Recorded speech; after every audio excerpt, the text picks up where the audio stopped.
Hey everyone, and welcome to today's Explainer. Today we're taking a truly fascinating journey into the very limits of human perspective.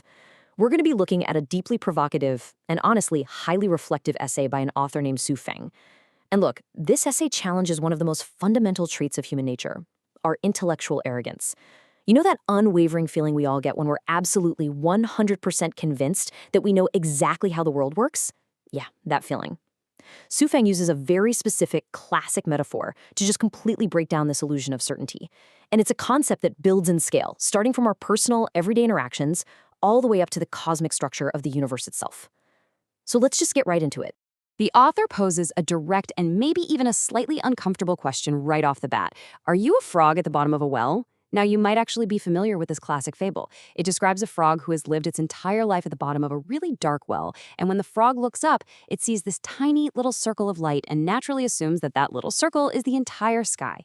Xu Feng takes this ancient concept and uses it to describe a very modern problem: our human tendency to take a tiny, microscopic fragment of reality and use it to replace the complete picture.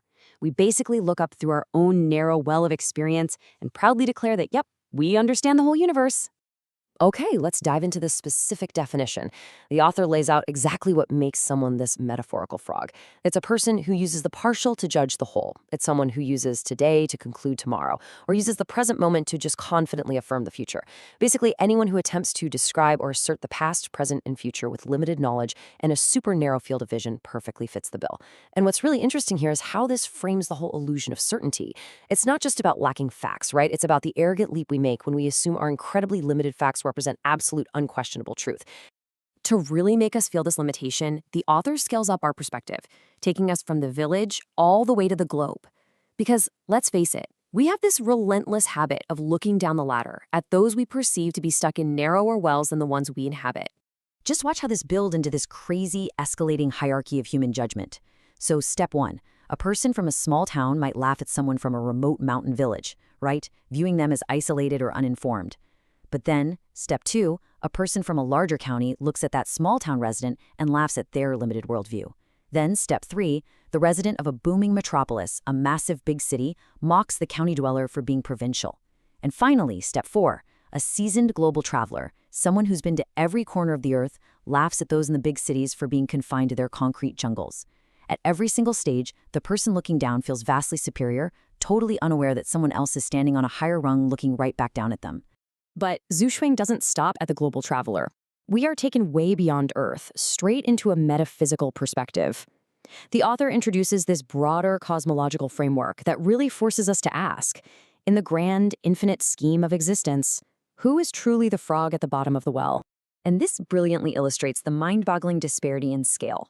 If you look at it from the perspective of the broader universe, what the text calls the phase spiral system, our entire Earth isn't even as large as a well's opening. It is a mere speck. We're talking less than a 10,000th of a single sesame seed. Compare that tiny, physical, material speck to the non-material world, which the author describes as being so vast and boundless that humans literally cannot even begin to imagine it. So because of this staggering cosmic scale, the author makes a point that's kind of funny, but honestly pretty humbling.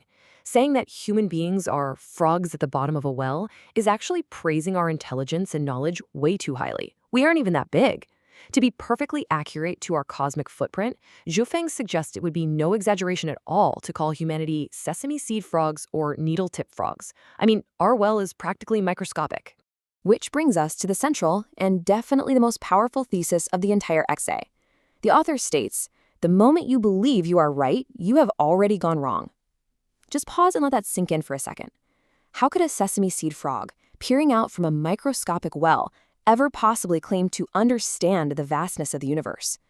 We know almost nothing about these larger cosmic systems the author describes, and our understanding of the non-material world is only a faint trace. When we stubbornly plant our feet and declare that we are absolutely right, we're inherently ignoring the sheer, terrifying scale of what we do not and cannot know. But let's bring this back down to Earth for a minute and examine human affairs and history. Think about it. Aside from a few major spiritual figures like Jesus or Lao Tse, who throughout all of human history has actually been, without a shadow of a doubt, definitively right. Just consider these massive historical and intellectual juxtapositions. Impartially speaking, we see all these incredible clashes of leaders and ideologies. Hitler versus Roosevelt, Stalin versus Mao Zedong, Saddam versus Ceausescu. We see massive class and occupational divides, like shepherds versus university professors. We even see the evolution of human thought pitted directly against itself. Ancient philosophers like Socrates and Plato going up against modern economic titans like Hayek and the 2024 Nobel laureates. By just rattling off these massive historical contradictions, the text highlights how highly subjective, fleeting, and heavily contested the whole concept of being right truly is in the human realm. Now, you might be thinking, well, okay, what about science? Surely our most brilliant, celebrated minds, our scientists and Nobel laureates, they found objective truth, right? Well, the author challenges this too, with a series of rapid-fire questions aimed at the very absolute peak of human intellect. Starting with this massive one, do scientists actually know the origin of consciousness? And the answer currently is a resounding no. The author lists out these ultimate fundamental mysteries. The origin of consciousness? Unknown. What life, in its truest, most fundamental essence, actually is? Unknown. The universe's unified field equation, the very mathematical foundation tying all of reality together? Still unknown. The author argues that because our absolute top scientific minds cannot answer these bedrock questions of existence, they too, despite all their brilliance and all their awards, are ultimately just frogs at the bottom of a well. So what does this all mean? Is this just some fun philosophical exercise? No, absolutely not.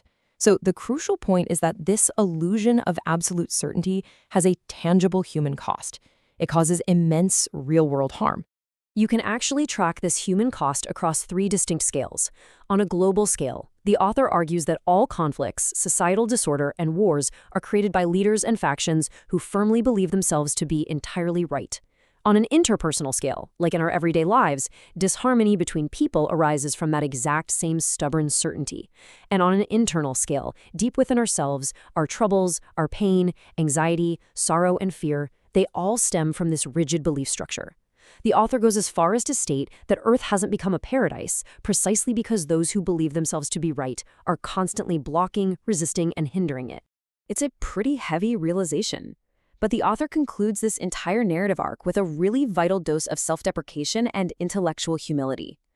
Su Feng writes, "When I speak of others as frogs at the bottom of a well, I am fully aware that I am one as well. Only the opening of my well is slightly wider." I love that. It beautifully demonstrates that the goal here isn't to pretend we can easily just hop out of the well and see the whole universe. The goal is simply to recognize that the well exists, to acknowledge our limitations, and to try and widen our opening just a little bit more, without falling right back into the trap of absolute certainty. Which leaves us with a final, lingering thought. As you navigate your daily interactions, your debates, your certainties, and your anxieties, it's really worth taking a step back and examining your own perspective. The very next time you feel absolutely undeniably right about something, ask yourself, how wide is the opening of your well? Thank you so much for joining me on this explainer, and keep questioning your perspective.